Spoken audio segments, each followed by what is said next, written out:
All right, guys and girls, it's jerningham here. We're going to be doing another video on coronavirus. I'm going to see which one it is. See here. This one's probably going to be a long video.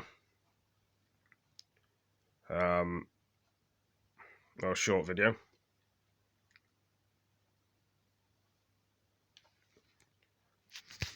Hospitals across the country are in need of more doses of the coronavirus vaccine to meet the massive demand for shots.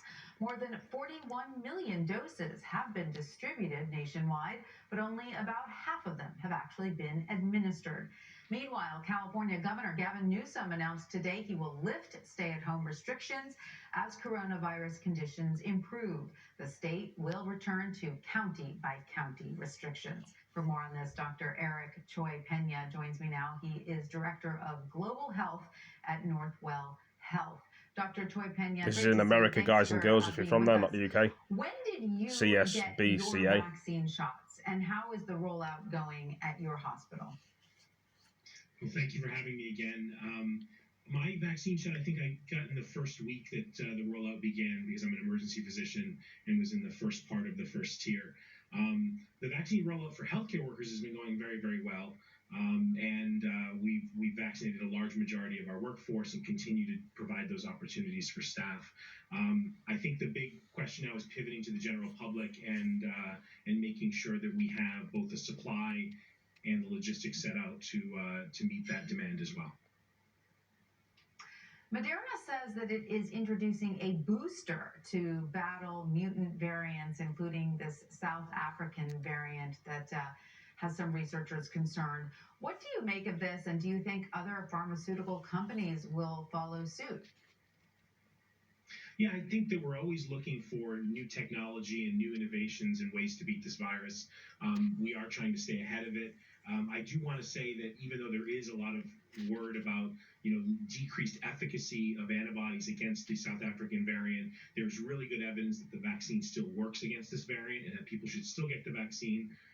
We have enough, as Dr. Fauci said, cushion or buffer in the immune response that the vaccine generates, and it should still work on this new variant. It's definitely got us all concerned, and we're watching it, but it's definitely not a reason to not take the vaccine or to think that the vaccine is somehow less useful. So we're working hard, and the pharmaceutical companies are working hard to stay one step ahead of this virus and give us the weapons we need to fight it. Yeah, I think most people are just ready to take a vaccine whenever one is available. Today, Dr. Fauci said it is, quote, common sense to wear 2 masks to stop the spread of COVID-19. I want to play a little of what he said. Let's listen. A lot of folks are hearing now about double masking, wearing 2 masks or trying to get one of those N95 medical grade masks. Do you believe that that's a It likely does, because, I mean, this is a physical covering to prevent droplets and virus to get in. So if you have a physical covering with one layer, you put another layer on, it just makes common sense that it likely would be more effective. And that's the reason why you see people either double masking or doing a version of an N95. So, Dr. Choi Pena, what are your thoughts about double masking? Should we all be doing it? So I think the common expression that I have for this pandemic is the mask that's the most effective is the mask people are going to wear for the longest part of time that they're outdoors. So certainly people that are having trouble with 1 mask, I wouldn't recommend going to 2 masks. Wearing a single mask for a good portion of the time that you're out interacting with other people is better. Obviously, masks are not all made the same, and we've seen comparison studies with T-shirt-like fabric being less effective than the medical-grade surgical mask. So obviously, having the greatest amount of covering of your face will provide the most security. I don't want there to be a run on N95 masks from the public. Those are still necessary for healthcare workers. So we are recommending that only healthcare workers wear the N95. But certainly double masking is more protection than single masking. But again, if it's the choice between wearing 2 masks or not wearing a mask at all, just wear the 1 mask and please wear a mask as often as possible.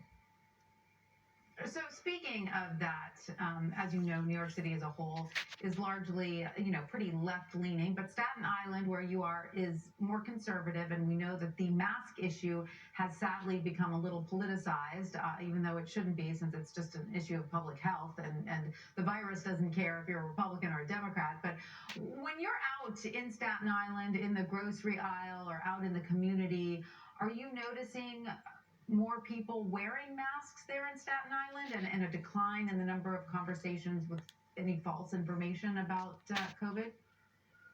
Yeah, I think few and far between really are the people that go out into public and they've at least accepted that in public buildings, in spaces like in the hospital, you have to wear a mask in the grocery stores. So they may have political views, but for the most part, there's very few people that are trying to buck the regulations. I think people do understand that a lot of this is just about safety, the safety of the grocery workers, the nurses, everyone on the front lines, and the essential workers that are trying to keep our society running and our businesses going. So, there's certainly that local respect, but I think there is a difference between talking to someone in general about mask mandates and mask usage versus their personal usage habits. I do find that patients are a little bit more likely to wear them when not asked hypothetically whether people should be forced to wear masks. But it's still a challenge in our community, and it's definitely something that I think when you have personal conversations with people and you're talking about good health care, good public health measures, most people do understand that and are agreeable. Mm-hmm. All right, that's good to hear. Well, Dr. Eric Choi Pena, thank you so much for joining us. We appreciate your time.